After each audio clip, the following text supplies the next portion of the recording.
Hey everybody, it has been an exciting month for LEGO. We've had a whole bunch of new sets come out.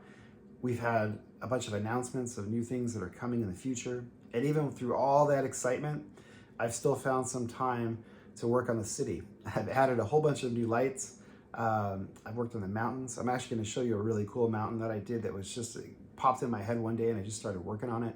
And I'm actually even starting to think of taking my city to a whole nother level, which I'm actually gonna need your guys' advice on. So we're gonna get to that later on. But for now, let's take a look and let's see some of the changes that I've made since the last update. All right, starting in the back, you're gonna see right away, we have lights for the bookshop now, which is really cool. So all my light kits, as I've mentioned before, they're all from BrickLoot. You can find them on brickloot.com. They offer some really cool kits for the modulars. They also have individual lights if you want to do some custom work.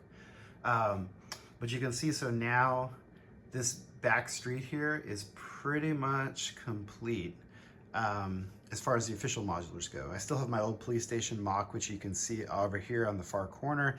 Haven't decided the fate of that one yet. I kind of like the building, but you know, now that we have a police station that's official, I might repurpose it as something else. I don't know. If you guys have any ideas on what I should do with that, let me know.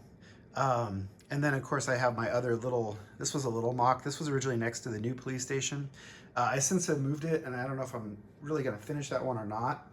But for now, those are just kind of off to the side. And this is kind of the core area now of the back part of the city. So you see we have the mountains up top. The mountains are mostly complete. I still haven't added that snow to the far right mountain over there, but mostly set up, mostly finished at this point. And then this front area I've been working on, which I think turned out pretty good. So it's a little bit narrower than some of the other designs that I've done before, because the mountains take up so much space in the back. But this frontage that you see right here with the trees and the mountaintop and then the little cascading waterfalls is kind of like, not really the sewers, but it's just kind of like the runoff from maybe the mountains from further back. This area, I'm pretty happy with how this has turned out. And then of course I added the fencing on the top, which follows the same like fencing style as the retaining walls in the other half of the city. So it just kind of flows really nicely and gives you a really nice effect. We'll just keep panning here. As we keep going, you'll notice the other exciting thing is the police station is now lit up. So with those two modulars lit up now, I think as I'm scanning around here, all of my official modulars now have lights on them, which is really exciting. It just gives the city a real finished look, and it just makes things look really, really good. So we'll just keep panning here. Not a whole lot of work in this area. I did work on the sidewalks and the curbs a little bit, and so if we get up to a higher angle, you can see more and more of this area is getting completed as I kind of move along here. And it's just doing the tiling. You know, this is all raised up, so the modulars actually sit on top of an extra base plate, which uses those little, I forget what they're called, those modified round studs with like the peg sticking up, which actually sits perfectly inside the bottom of a standard base plate. And so they all sit on that, which gives me the raised curb effect, which I really like.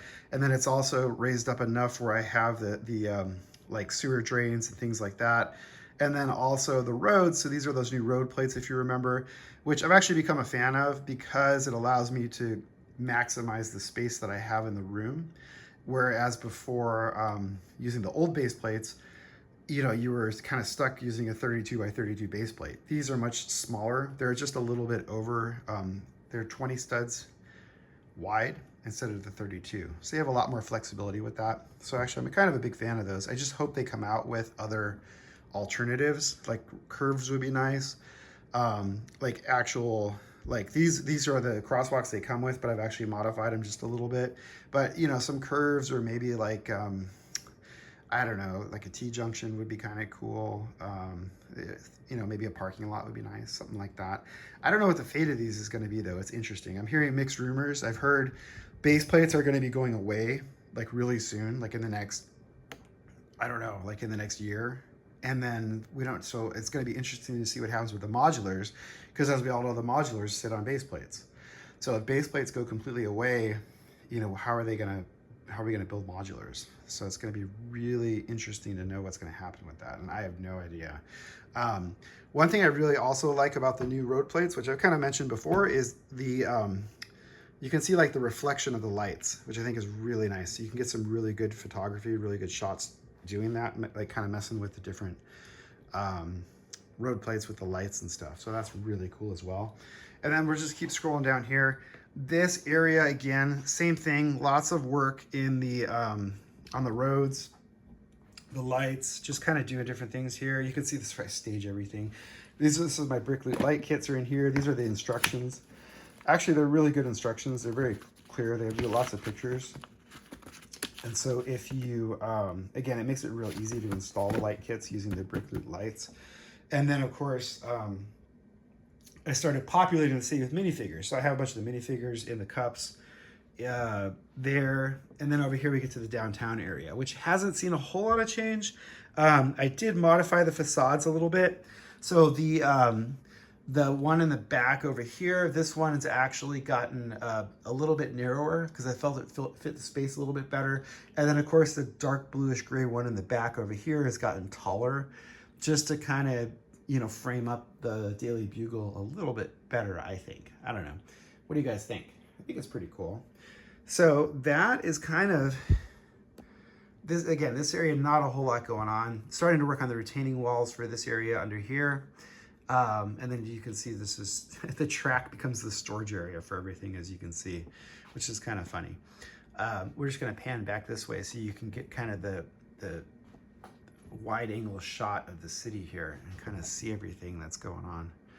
And it is pretty, it's getting there, right? Look at that, that's pretty cool. Ninjago Land over here. Haven't done a whole lot in Ninjago Land. It's still kind of like thinking, I've taken Destiny's Bounty out because I felt like it was just a little bit too much going on and it was a little too crowded. So I've actually recentered the gardens in Ninjago City in the middle here. And this, I don't know, I think that's kind of cool, but then I have a lot of space on the sides, as you can see on both sides here now.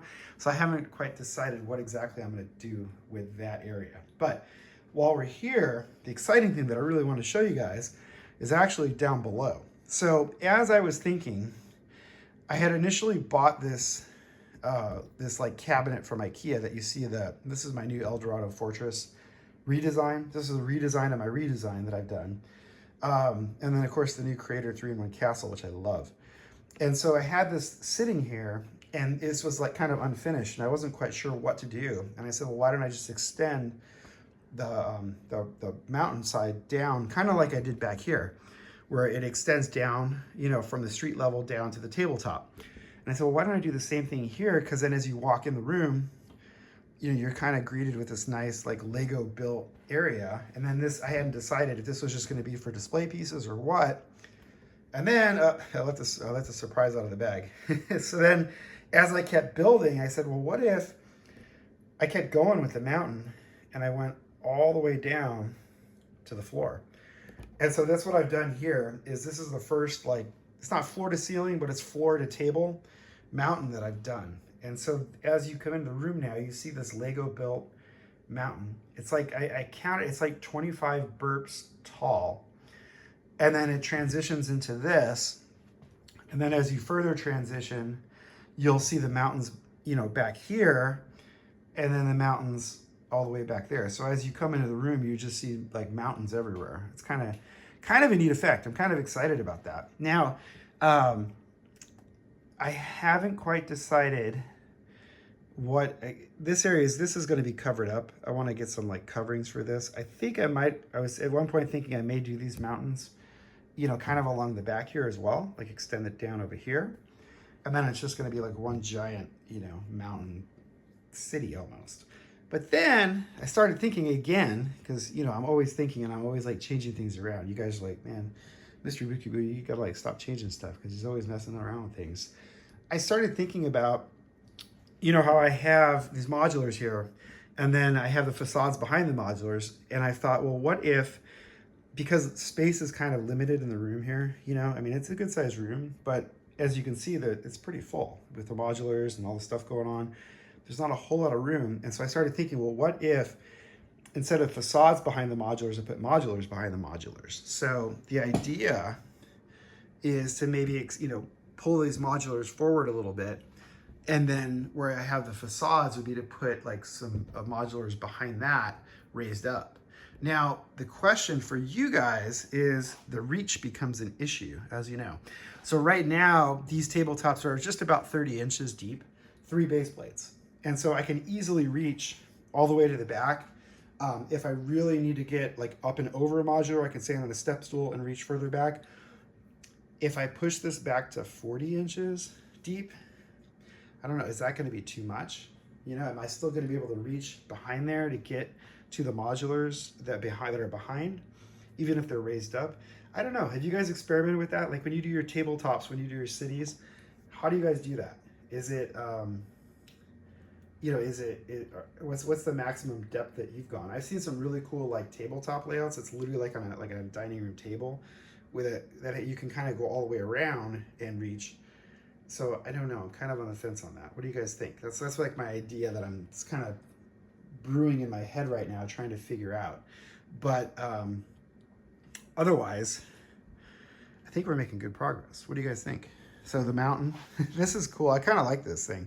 It took a ridiculous amount of bricks to build, not just in burps, and this is only 2 rows of burps. So there's about 50 burps in this side, just the side part right here. But the problem was like finishing off the side here, so that it took a huge amount of dark bluish gray bricks. And luckily I had a bunch of those large panels, so I used those wherever I could. But yeah, this is just crazy, the amount of bricks that it took to build. But this was a fun project. This is probably like the biggest like Lego mock that I've done to date is this right here. So I'm pretty excited about that. We'll just take another spin through here, the city real quick. You can see again the Ninjago land. Not a whole lot, not a whole lot changed in here. This area, haven't even thought of yet. Still trying to figure out, you know, the transition for this area. But again, once you come to here, I'm really happy with how this is looking. It's pretty nice the way that this is all kind of gotten framed up and kind of finished, you know, with all the mountains and the modulars and the front areas. It's just coming together. So that's it for now. What do you guys think? Let me know. I really want to hear your advice on the table depths, like what you guys have experienced, what you guys have dealt with, what has worked for you, because I'm really thinking that, you know, again, in this room, I'm fortunate that I have a lot of vertical space to deal with, so I can go pretty high. My concern though is just that it might not, like the accessibility might be a problem to get to the modulars and to like maintain them, and I want to be able to see them, of course, as well. Like I don't necessarily, like where I have the facades, I don't want where they're just barely kind of peeking out over the top of the modulars, because all of the modulars themselves have so much great detail. So I want them to be like substantially higher so that you can see all the wonderful details that are included in the ones that end up being behind the ones that are in front. You know what I mean? So, all right, well, thanks for watching, guys. Make sure you're subscribed. Please give me your comments and feedback, because I love that. You guys are awesome. The community is really wonderful at offering suggestions and ideas. And I will keep you posted on how things are going here, all right? Take care. Bye.